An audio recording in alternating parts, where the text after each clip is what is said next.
Sanibonani bazalwane emakhaya. Nikhuluma noThandazo Mdungwa eSoweto eZwela South. Namhlanje ngizokhuluma nomuntu othi yena unobizo lukamoya. Kodwa la ehlala khona abayivumi nento ayiyo. Mhlawumbe utholisakala ukuthi umntwana usekhaya kini. Abazali bayakutshela ukuthi la ekhaya ayenziwa lento, thina asiyazi lento, esisindisiwe la ekhaya.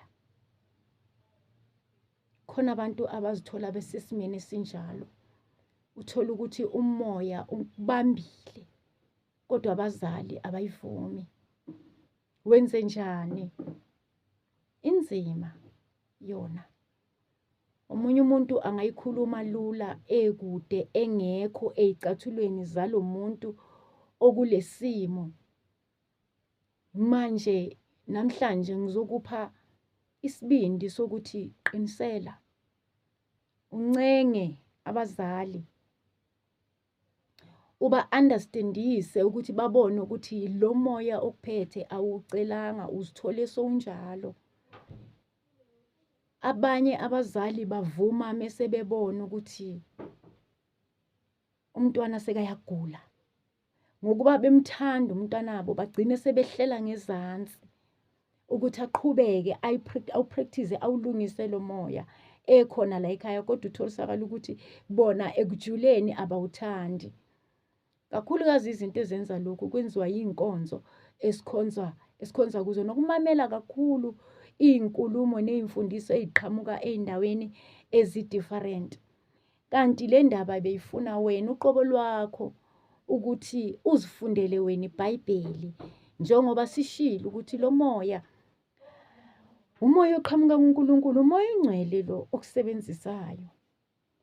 Kunezwi ke engifisa ukuliveza kini elibonisayo ukuthi lo moya okwembethe akusilo moya abantu abakhuluma ngawo ngaphandle, bewuthuka nokuwuthuka, besho konke okungekuhle ngawo. Besho bathi uphethwe amadimoni noma uyazenzisa. Abanye baze basho bathi uphethwe izifo ezikwenza ukuthi uhallucinate.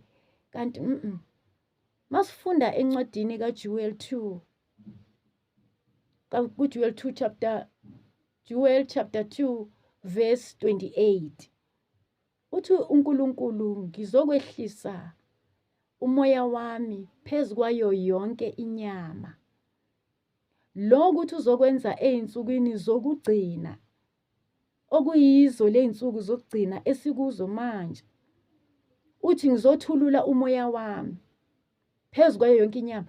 Inyama wuwe, yithi siphila la emhlabeni, siyiyo le nyama uJehova akhuluma ngayo. Uthi abadala benu bazophupha amaphupho. Uthi amadodana namadodakazi azoprofetha. Uthi lo moya uzowehlele nakwinceku nakwincekukazi. Uyabona? Wehlele nasencekwini nakuncekukazi. Okusho ukuthi ngisho nomuntu osebenza ekhaya kwakho, nalo mhlawumbe oyisigqila, uJehova uyehlisa izwi lithe yonke. Kubiza ukuthi ke lo moya sowufikile. Wonke umuntu ubanjwe umoya, kodwa uyahluka ngokuthi wena ukubambe kangakanani. 1, 2, wenzani ngawo lo moya. Lo moya uyadifara, uyahluka njengoba sasishilo ekuqaleni ukuthi akufani, kuyahamba kuhluke la. Khona umuntu umoya ombambe ngalendlela yokuthi ayikho indlela yokuthi angenza kanjani, kodwa ukuthi avume in such a way yokuthi mawukulesimo sokuthi abazali abafuni, mase ukhulile sowutohoza nawe, iba khona isolution lapho, ngoba uyakwazi ukuphuma ekhaya, uphume uhambe uyohlala endaweni lapho ozokwazi ukuthi uthandaze kahle khona ungaphazamiswa umuntu. Mhlawumbe ungahlala esihlobeni sakho esi-understandayo lo moya, mhlambe kukhona umngani ongathi ekhaya kuneroom ufike uqhashe lapho. Ikhona imizi engayiqinisi inhliziyo. Abonakele bonke abantu emhlabeni. Basesekhona abantu abalungile. Basesekhona abantu abane-understanding. Akuthatha umuntu uhlale, uqale uhlambulule lo moya wakho kaNkulunkulu awubeke kuwe, ukhuleke ngendlela uhleli lapho engabi nenkinga. Sekuwukuthi ku-rare ukuzithola indawo ezinjalo, kodwa zona ziyatholakala. Manje omunye utholisakala ukuthi abazali beseshaya phansi ngonyawo ukuthi hayi la ekhaya mntanami. Usesenayo futhi indlela yokuthi uthandaze ufihle bangaboni. Ngiyazi ukuthi kunzima lokho engikushoyo, akulula nakimi engikushoyo ngoba ngingekho kuleso simo, kodwa ngiyazi sibabonile esasikhuleka nabo. Uthola ukuthi ubaba wakhe akayifuni lento, athatha iduku lakhe lihlala ebhegini. Ngithandazile nabathandaza abanjalo. Uphuma uhambe uyokhuleka ngaphandle, hayi ejardini ngaphandle, ehlane. Phuma uye ngaphandle uyokhuleka ehlane, hayi esigangeni. Bazalwane, ngicela ukucacisa, sesinothise kaningi abantu bebekhuluma ngehlane athi umuntu phuma uyothandaza esigangeni. Isiganga akuhlali lutho lapho ngaphandle kodoti. Ehlane lapho ozothola khona umoya. Angisho-ke ukuthi mangithi ehlane ngithi khona umoya omuhle kuphela, nomoya omubi ukhona. Angithi thina siyakhuleka, sinamandla ukuthi uNkulunkulu ushilo ezwini lakhe wathi umlomo wethu uyadala, wathi sikhafula umlilo ngomlomo wethu, sikhuluma phezu kwezimo, izinto zenzeke ngokukholwa. Mawufika lapha ehlane uyakhuleka, uxosha lemimoya, uyayikhuza, mayikhona mayithule ithi du, ihlukane nawe ngoba uzanga kuyo. Uyakhuleka uxosha lemimoya ngomlomo wakho. Ubese-ke ukhuleka kuNkulunkulu, mema umoya oyingcwele kaNkulunkulu, umoya ocwebileyo, bese uyehla kuwe. Kuyakhonakala bazalwane. Sisakhuluma-ke ngomuntu osebunzimeni bokuthi ekhaya asifunwa lesi sifo, athi ngenze kanjani. Hambile mina nomuntu owayefaka iduku esikhwameni, bazalwane. Afaka iduku ebhegini, aphume ekhaya emuhle ngathi uye edrobheni.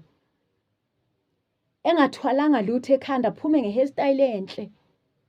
Uyafika lapho eyokhuleka khona, uthwala iduku lakhe, uthatha ijazi lakhe, uyagqoka. Yazi wakhuleka umuntu. Sakhuleka naye ekuleso simo, ethi ubaba wami akafuni ukuzwa. Asho futhi ukuthi hayi khona, hayi nokuthi akafuni ukuzwa ngoba esindisiwe, kodwa ngoba engahambi kahle endleleni. Angithi omunye lo moya uwala ngoba engafuni ukuthi kubonakale lobu mnyama abenzayo la ekhaya nasebantwini. Bakhona nje abantu abathakathayo, ngizokusho nje gelekeqe. Manje uthola ukuthi wena umboni, kodwa ngokuba kwakho nalo moya usenovalo lokuthi uzombona, ngoba vele ngelinye ilanga uzogcina umbonile. Utholisakala ukuthi-ke wena uba kule simo sokuthi-ke uya-deprive, uyavinjwa ukuthi ungakwenzi. Ngimbonile kumuntu owaye kuleso simo. Manje ngikhuluma nabantu abakuleso simo ukuthi kuyenzeka, awusuwe wedwa lapho okuleso simo, nibaningi. Yazi uthi mawusowuqeda ukukhuleka, goqe futhi le jazi lakho kahle neduku, ufake esikhwameni nesibani sakho nomentshisi wakho lapho. Kube ngathi ufaka ama-makeup akho, kanti ufake lezi zinto oyokhuleka ngazo. Mawubuya la ekhaya uzikhiphi, uzozibeka kuphi? Ohlala lapha ebhegini. Wena kusho ukuthi impilo yakho ingaphandle, isehlane. Kodwa ngelinye ilanga uzothi mawukhuleka la uyokuphakamela umoya, uthi mawusowuphakama bese bayabona ukuthi iyaqhubeka lento. Angithi ihleze egazini kuwe, akunakuthi uzoyikhipha. Uzobezwa. Hayi safa amadimoni, hayi Nkosi yami, savelelwa la ekhaya. Kusho ukuthi manje lento ikwazi ukukubulala umoya, and lo moya awuhlali lapho kunobuhlungu khona. awuhlali lapho okunobuhlungu khona, njengoba sike sakhuluma ngokuthi uhlale endaweni eklini. Sengisho-ke nabo ubuhlungu, iy'tress lezi ziyawuphazamisa ubese ungahlambululeki. Uthole ukuthi uthatha isikhathi eside uhamba indlela ende ngoba unalobuhlungu obukhona. Bathi-ke umoya awuhlali enhliziyweni esindayo. Le nhliziyo isindiswa yini? Yilo buhlungu olibele ubuzwa uthi mawuthi uyakhuleka kuzoba namagama abuhlungu akhulunywayo, noma ungeke uphendule kodwa uzwile ngithi ngendlebe, kwehlela enhliziyweni ubese uyaphazamiseka lo moya. Omunye aze agive up athi hayi akwenzeki, kudala ngiqalile akwenzeki, kanti uphazamiswa i-environment okuyo. Wona kona kuyayenzeka. Manje nami ngiyafisa emntwini okulesimo engathi kungaqhaqheka, itholakale indlela, yazi kuqhaqheke. Engikuthandayo-ke ukuthi yabona lo moya, ya uthi masowuyitholile indlela kuwe, ngendlela ozoyithola ngayo mina engingayazi, utholisakala ukuthi sowuhlalile lapho endaweni ethizeni. Kokunye-ke mhlambe akusikona ukuthi nasekhaya abafuni ukuthi ukhuleke. Nibaningi la ekhaya. Nabo ama-family house kagogo eZola. Kagogo la. Sikhulele emakhaya ezalukwazi kukagogo, ngaphandle kokuthi siwathola amakithi namakwethu. Ubuningi bethu sikhulele emakhaya, kugcwele la ekhaya. Ngesinye isikhathi abanankinga nawe, une-freedom. Umsindo la, abodwa bayajiva, amagumbagumba ayakhala, umsindo nje, abantwana bayakhala, yonke lento babodwa baxabana bodwa, bahwebhana bodwa, unawe ukhona khona la kodwa awulwi namuntu. Bese uyadecide wena ukuthi no, awuthi ngeke ngihambe ngiyohlala kuphi kuphi. Ufike uhlale lapho. Yazi bese ziyayenzeka izinto. Uvume nedlozi lalapho, lalelani. Khona uzothi unomoya. Sithunya singena emzini wabantu. Idlozi nje alingeni emzini wabantu, amathongo nje awangena emzini wabantu, afuna kini impela. Ayangena emzini wabantu. Ayangena. Uyakwazi ukungena emzini wabantu uthandaze. Phela lento ikuwe egazini, hayi ushiye egeyitini. Ikuwe egazini futhi uma ubatshelile ukhulumisene nabo ba-understand bakuthathe ngoba uphethwe yilesimo.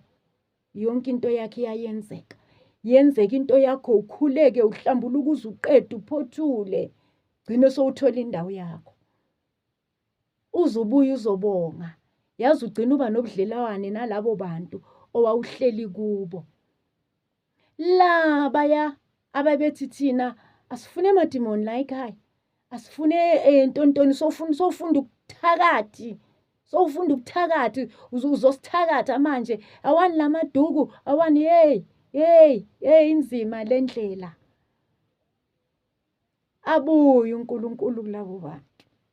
Yazi uyabuya iJehova. Uthi yena uNkulunkulu empindiselo. Thola ukuthi lo wayekhuluma kakhulu ekhuluma lezo zinto kuwe. Kanti umntana wakhe unesithunywa. Unedlozi. Ifanele ayogida. Fanele ayogida. Ufanele athandaze. Ihlangene la kuye. Uyayibona? Sekufanele avume manje ngoba umntana wakhe kwesinye isikhathi udadewenu kwenzeke kulo oyifavorite ngoba umoya awuvamisile ukuthi ubambe wena wedwa ekhaya. Yayibumbambe nomunye. Thola ukuthi nawe unomoya nodadewenu uphume esiswini esisodwa ngithi nodadewenu mhlawumbe unomoya, mhlawumbe wena unomoya, umntana kadadewenu unomoya or umntana kini. Njengoba sishilo ukuthi uyahluka, ubiza ukuthi wena ubizwe kanjani. Ekubizweni kwakho uhambo lwakho lukangakanani, ngoba omunye uthola ukuthi ubiziwe in such a way ukuthi kufanele aze agcine enesigodlo lapho ezosebenzela khona, ubizele ukusebenza abantu. Omunye ubizwe ukuthi akanasigodlo la kodwa uphiwe lo moya wokukhuleka. Ukwazi ukukhuleka esontweni. Yabona uma ustretch izandla esontweni baphila abantu. Mawubeka izandla abantu esontweni baphila abantu. Okunye umoya wakho ukuphiwe ukuthanini umotivate abantu. Motivation it's not only a skill, ne-gift. Uyamotivate abantu, ukunikeza abantu indlebe. Mhlambe nawe unokuqaphela uthi uhlele ekhaya, khona lo muntu othanda ukuxoxela iy'nkinga zakhe, afuna ukuzokhalela la kuwe. Wena ngokumnikeza kwakho indlebe, kusebenza lo moya okuwe, kusho ukuthi lo muntu uthulula lo buhlungu, ubuthululela la kuwe. Ene wena make kuthululile uyaphola yena emoyeni, ngoba wena usala sowujula ucabange ngalo muntu ukuthi kodwa uNkulunkulu ngalo muntu yena uyaphola ngokumfisela kwakho ungakakhuleki. Mhlambe awukhuleki ngokumfisela kwakho ngomoya wakho omuhle ukuthi ingathi kungalunga, ingathi zingaqhaqheka izinto zalo muntu, ingathi angathola isolution umntana womuntu naye aphumule yilobu nzima ngokukhipha izwi liphuma kulezi emlomeni womuntu ophiwa amandla. Lezwi liyalapha, lezwi liyadala, lezwi olukhulumile sengisho ekhona noma esesukile phambi kwakho usumlaphile umuntu. Yazi akusho ukuthi ukulapha umuntu kumele uyozizwe yathi thatha iswasho. Yamlapha umuntu ngomlomo wakho, aphile umuntu. Isipho sakho iwumoya-ke loyo nto. Yalizwa-ke izwi likaNkulunkulu kuJoel 2:28 malithi umoya wami wehlele phezu kwayo yonke inyama. Ihamba kanjalo lento. Khona umuntu ophiwe, uthola usakala ukuthi uphiwe uyalapha. Hey, uyawuhamba umoya udlulela abantu umoya, kodwa akanaso isigodlo. Khona lowo muntu uthola usakala ukuthi waba nejazi lakhe elilodwa. Khuleka ngalelo jazi, wenza imangaliso, hamba ngale jazi lakhe elilodwa, khulekela ngalabantu ukuthi bakafika lapha ekhaya libeke lapha ekhoneni eceleni kombhede, aligaxe lapha phezu kwesikhali sakhe. Mhlamba layite ngisho ikhandlela eliyi-1 elimhlophe. Abe nekhandlela lakhe eliyi-1 elimhlophe alikhanyisayo. Thole kashisi kwampepho.